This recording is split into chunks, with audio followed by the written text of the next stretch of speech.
Bem, minhas senhoras e meus senhores, neste momento será composta a mesa do segundo e último painel do dia. O tema a ser abordado: natureza dos contratos de prazo determinado, garantia de emprego ao acidentado do trabalho e à mulher gestante no contrato de experiência. Eu convido para presidir a mesa o acadêmico Emílio Hotfuchs Neto, advogado em Porto Alegre, professor aposentado da Universidade Federal do Rio Grande do Sul, procurador aposentado do Estado do Rio Grande do Sul e coordenador regional sul da Academia Nacional de Direito do Trabalho. E convido também os debatedores para tomarem assento à mesa. A acadêmica Maria de Assis Calcim, ministra do Tribunal Superior do Trabalho.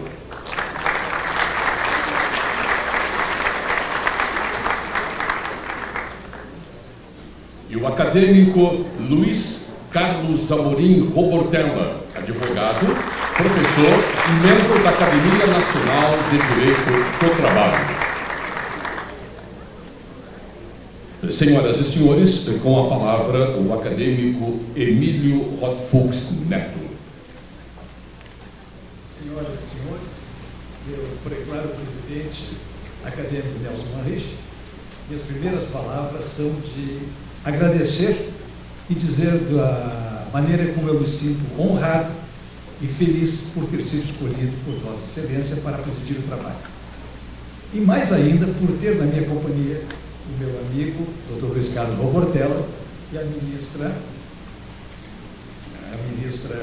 Maria de Assis Calcim, que me revelou ter parte da sua formação sido construída no Rio Grande do Sul, aluna de um grande amigo meu, já falecido, o juiz do trabalho, João Antônio Pereira Leite. E, por último, nas minhas rápidas palavras, dizer do prazer que me causa participar de um encontro nas dimensões desse aqui.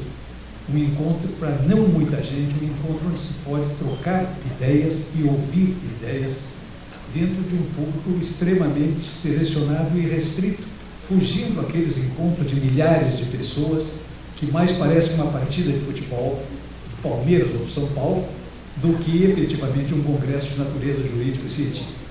E para ser objetivo, na medida em que eu tenho por princípio, desde que comecei a advogar, quando faço sustentações orais e quando dava aula, na aula evidentemente um pouco mais limitado, que aquilo que não se diz em 10 ou 15 minutos não se é capaz de dizer na vida toda. Então, procurando ser objetivo. Nas sustentações orais, eu sempre procurei ficar dentro dos 10 minutos. Na aula, embora tivesse períodos de 2 horas, raras vezes dei aula de 2 horas em homenagem aos alunos que não precisavam ser torturados por tanto tempo. E assim, hoje, eu tenho o prazer de conceder 20 minutos para cada um dos palestrantes, que sei que dentro dos quais dirão tudo que é aquilo que nós precisamos e queríamos ouvir. E pela felicidade pela felicidade dos temas absolutamente atuais, na medida em que o Tribunal Superior do Trabalho deu essa virada de 180 graus que me deixou perplexo, e não só a mim, vi em debates anteriores, que todos nós estamos chocados ou surpreendidos com a mudança de posição, o que era certo até o mês passado, está errado a partir do mês passado, e com isso nós vamos tocando a nossa vida, procurando fazer o direito, usando o direito para fazer a justiça. E de imediato dou a palavra à acadêmica Maria de Assis Calcim para falar sobre o tema natureza dos contratos de prazo determinado, garantia de emprego ao acidentado do trabalho e a mulher gestante no contrato de experiência.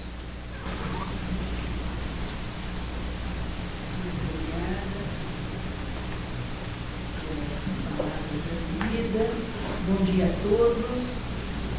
Eu gostaria de iniciar essas breves colocações a respeito do nosso tema, agradecendo, em primeiro lugar, ao professor Manrich pelo convite que me fez, e devo aqui confessar a todos vocês que acadêmica não sou, nem professora, eu sou apenas uma juíza.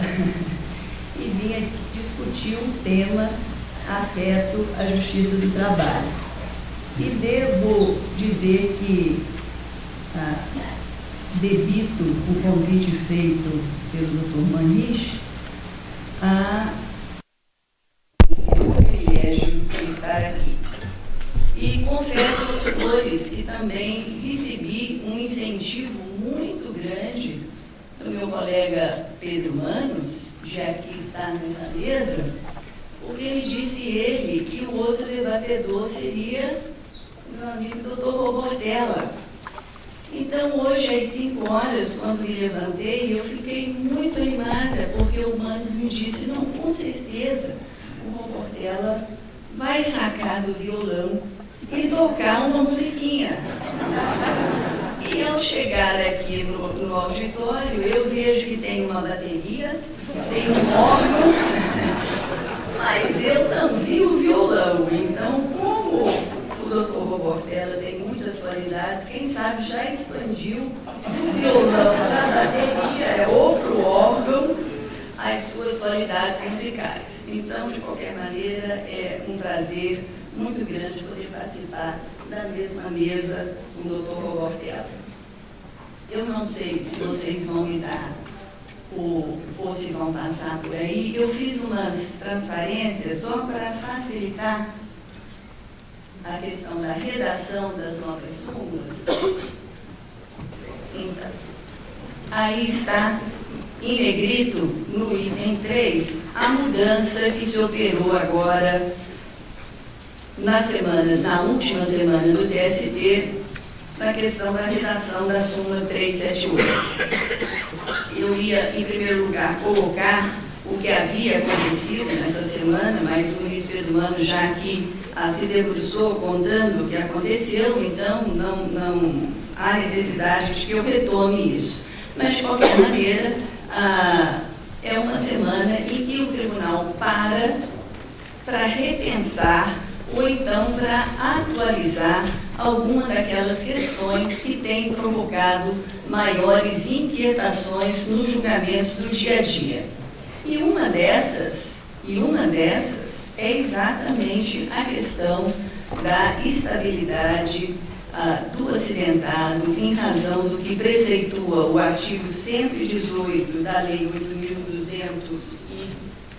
8.213 de 91, no contrato por prazo determinado, né? Diferentemente do que aqui foi colocado com relação à nova redação da súmula 277, que na verdade a nova súmula 277, ela não havia, como bem disse o doutor Aruca, precedente que a embasasse, não havia. Aqui neste caso eram inúmeras as decisões que chegavam ao Tribunal Superior do Trabalho, muitas delas oriundas da 4ª região, né? E que estendiam ao acidentado contratado por prazo determinado, seja a título de experiência ou a outro título de contrato a termo, que estendiam aquela indenização de 1 ano, a estabilidade de 1 ano, mesmo nos casos do contrato a termo, né? Então, na verdade, a mudança que se operou na redação, aliás, mudança não, porque não havia anteriormente nenhuma orientação jurisprudencial do tribunal em relação a isso. Na verdade, foi uma nova inclusão do item 3 da súmula 378, exatamente para contemplar aquele posicionamento que vinha se sedimentando ao longo dos anos no tribunal, né? Então, nós vamos passar rapidamente mostrando a evolução da jurisprudência a esse respeito. Inicialmente, prevalecia única e exclusivamente a natureza do contrato. Era esse o vetor principal da questão. Se o contrato era por prazo determinado, o que acontecia? Havendo o acidente de trabalho, de qualquer maneira, a partir, depois da suspensão da licença acidente, o contrato de trabalho poderia ser terminado. Então, haveria simplesmente a suspensão do contrato durante o período do gozo da licença e logo depois, então, terminaria o contrato de trabalho, né? Logo depois, começou a se fazer uma pequena distinção para os contratos de experiência, ainda levando em consideração a natureza jurídica do contrato de experiência, e como muito bem foi dito aqui pelo palestrante da manhã, o professor de Portugal, o professor Júlio Gomes, explicando a diferença da natureza de um contrato de experiência, porque o contrato de experiência, como todos nós sabemos, ele tem uma vocação de contrato por prazo indeterminado, porque, na verdade, ele é temporário só para que se verifique as habilidades ou interesse das partes na continuidade do contrato, né? Então, começou a jurisprudência a fazer uma distinção e, então, definindo para aqueles empregados contratados a título de experiência, começou a se definir essa estabilidade. Até que chegamos hoje, então, à nova redação da súmula, em que, como vocês, os senhores podem ver, a garantia é estendida a todos os contratos por prazo determinado. E aqui nós não estamos falando só mais do contrato de experiência.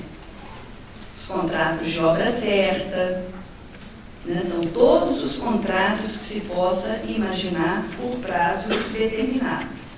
E quais foram os fundamentos que foram utilizados ou que foram esgrimidos aí para se chegar a essa conclusão e que foram sendo recolhidos ao longo dos anos naqueles julgados que chegavam ao Tribunal Superior do Trabalho?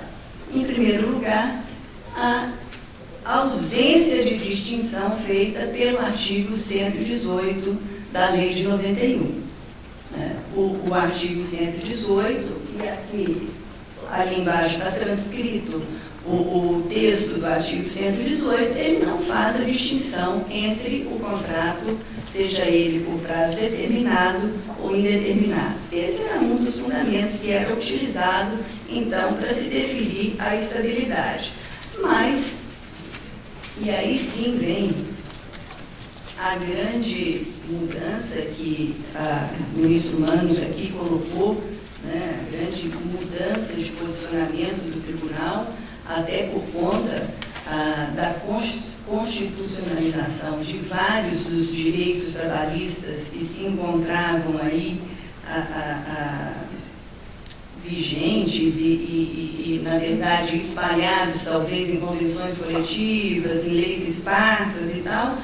Todo esse conjunto normativo foi constitucionalizado a partir de 88. E aí, nessa nova composição do Tribunal Superior do Trabalho, é nítida a mudança de visão, a mudança de interpretação a partir desses princípios constitucionais, que são mais ou menos, são mais ou menos esses que eu trouxe aqui, sem prejuízo de outros que ainda possam ser levantados, né? Mas que princípios seriam esses? O princípio da razoabilidade, da boa-fé objetiva, a teoria, principalmente essa prevista no Código Civil, no artigo 927, do risco da atividade econômica, do direito à redução dos riscos inerentes ao trabalho, como está previsto no artigo 7º, 22 da Constituição Federal, princípio da isonomia, né? Você teria tratamento diferenciado para os trabalhadores que têm contrato por prazo indeterminado e para os trabalhadores contratados por prazo determinado, numa situação tão grave quanto um acidente de trabalho ou uma doença ocupacional. O princípio da função social da empresa, da dignidade da pessoa humana, do valor social do trabalho, etc. Inclusive aquele previsto no artigo 5º da Lei de Introdução ao Código Civil, que diz que a lei deve ser aplicada de acordo com os fins sociais a que ela se destina. Então, rapidamente, num apanhado, esses foram os princípios que prevaleceram, mas na gênese do item 3 dessa súmula, estão os vários precedentes oriundos dos tribunais regionais que vieram e que as turmas do TST foram decidindo, evoluindo, deixando de lado uma questão meramente formal, que seria o final do contrato a prazo determinado, para então pensar numa questão maior, que seria de fato a proteção à vida e à saúde do trabalhador. Que todos nós sabemos, depois de um acidente, depois de uma licença previdenciária, está muito mais vulnerável, muito mais sensível e, por isso mesmo, tem a necessidade da preservação do seu contrato de trabalho. A título ilustrativo, eu trouxe o primeiro precedente, esse aqui é o leading case, que foi decidido no âmbito da subseção de dissídios individuais 1 do Tribunal Superior do Trabalho, tomado o ano passado. A relatoria é do hoje ministro aposentado Horácio Sena Pires, mas no corpo do voto de Sua Excelência já há menção a vários julgados de turmas do TST, por isso que eu faço questão de dizer que aqui a gênese desse item 3 é diferente da súmula 277. Por isso aqui sequer se questiona se a súmula, se o novo item 3 vai apanhar as situações em andamento. Aqui sequer se questiona, porque é uma mera interpretação da lei, uma lei já existente. Bom, um outro aqui é tão grande, a emenda que ficou tão pequenininha, mas é do ministro Roberto Pimenta, e aqui ele elenca, então, ele faz um apanhado geral de todas esses precedentes que ensejaram a decisão da SDI e em que ele pontua exatamente esses princípios que eu venho de anunciar aqui. E, por último, a emenda também paradigmática da decisão do ministro Vieira de Mello, em que se estende não só a questão da estabilidade ao contrato de experiência, como também a todos os demais contratos convencionados por prazo determinado. Bom, e a outra mudança que o Dr. Nelson pediu para que fosse referida aqui diz respeito à questão da estabilidade da gestante, e que aqui havia uma redação anterior do item 3 da súmula 244, e hoje a redação que vinga ou que está em vigor é diametralmente oposta. Diametralmente oposta. A redação anterior dizia que não há direito da empregada gestante à estabilidade provisória no caso do contrato a prazo. E agora, o item 3 diz exatamente o contrário. A empregada gestante tem direito à estabilidade provisória, mesmo na hipótese de admissão mediante contrato por tempo determinado. Então, aqui também, na verdade, a gênese foi a mesma, o surgimento disso aconteceu, inclusive, de uma forma mais contundente, porque como havia uma súmula que dizia exatamente o contrário, Por isso que, quando o Vinícius Manos aqui hoje de manhã disse que as súmulas e as orientações jurisprudenciais são para ser seguidas primeiramente pelos ministros da Corte, eu digo assim, há casos e casos, porque disse aqui, por exemplo, as súmulas, essa súmula, principalmente de item 3 da 244, vinha sendo excepcionada o tempo inteiro, o tempo todo, né? Então, também é uma relação que surgiu a partir de um amadurecimento de vários precedentes também que foram julgados pelas turmas e a evolução desse pensamento também é bastante fácil de constatar. Surgiu, primeiramente, a ideia da prevalência da natureza do contrato a afastar a dispensa discriminatória, né? Porque também, como referido pelo professor Júlio, a questão que se queria proteger era a mulher, então se pensava sempre numa dispensa discriminatória, né? E por isso, se o contrato era termo, não haveria discriminação nessa dispensa, ela não estava sendo dispensada pela gravidez, e sim porque o contrato estava por terminar, né? E aí começa assim, então, a leitura do artigo 10.2b do ato das disposições constitucionais transitórias, em que, em primeiro lugar, não se faz a distinção para a gestante do contrato por prazo determinado ou indeterminado, não se faz essa distinção, e a própria jurisprudência do TST, que vinha consagrando principalmente o direito do nascituro aqui. O que se respeita aqui e o que se protege aqui, muito antes do próprio emprego da gestante, é, na verdade, as condições para que aquela mãe possa, de fato, ter uma gravidez tranquila, uma gravidez sem ressaltos, porque se entende aqui que é responsabilidade de toda a sociedade, do empregador, de todos nós, né, a responsabilidade por uma nova vida que surge. Então, essa sempre foi a ideia e a evolução da jurisprudência, tanto que, diferentemente daquilo que o professor Júlio destacou aqui hoje de manhã, com relação ao aviso ao empregador, né, são inúmeros os precedentes do TST que dizem que há a garantia do emprego e a estabilidade da gestante, ainda que ela própria desconheça o seu estado gravídico quando recebe o aviso prévio ou conversa pedido, né? Então, vejam que ultrapassa a pessoa da empregada, o direito ultrapassa a pessoa da empregada.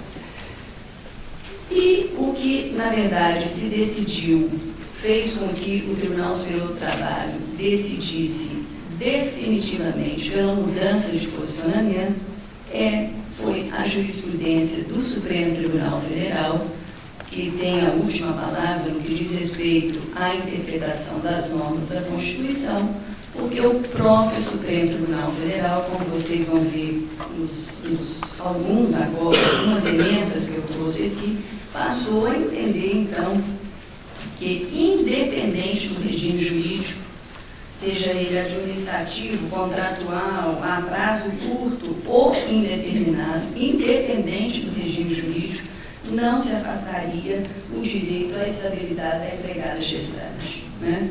Esse posicionamento do Supremo, então, que nós podemos ver aí desses três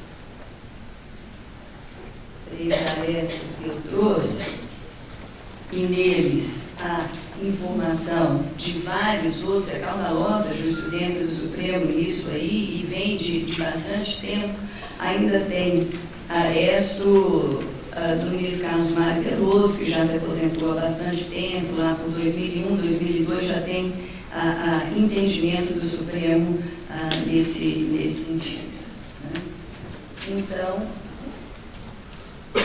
a posição atual estende com toda certeza a empregada gestante, contratada seja que título for, a garantia prevista, a estabilidade da gestante prevista na própria Constituição Federal. E a fundamentação também, e já partindo aqui para o término da minha apresentação, professor, a fundamentação, na verdade, também, vocês vão notar pelos princípios que enumero aqui rapidamente nessa transparência, que se deu prevalência também, em detrimento da formalidade do prazo previsto no contrato, aos princípios constitucionais de proteção à maternidade, como está lá no artigo 6º da Constituição Federal, né, que prevê a proteção à maternidade e à infância, ao artigo 7º, 18, que prevê a licença gestante de 120 dias, o direito do nascituro, e aí vai os mesmos tipos de colocação que foram feitas para a estabilidade do empregado acidentado. Na verdade, este até foi um dos argumentos utilizados pelo ministro Horácio com relação à súmula 378. Dizia ele, ora, se o Supremo defere essa estabilidade à empregada gestante, muito mais razão se teria para assim fazer ao empregado acidentado num contrato por prazo determinado, né? Então, são essas rapidamente as colocações que eu faria com relação, aqui também eu cito os precedentes também, caso alguém queira, né? E aí, já que o título da colocação que foi feita no início era a natureza dos contratos de prazo determinado, a grande indagação que fica seria: houve uma mudança na natureza jurídica do contrato a partir dessa garantia? Olha, não foi discutido isso na semana do TST.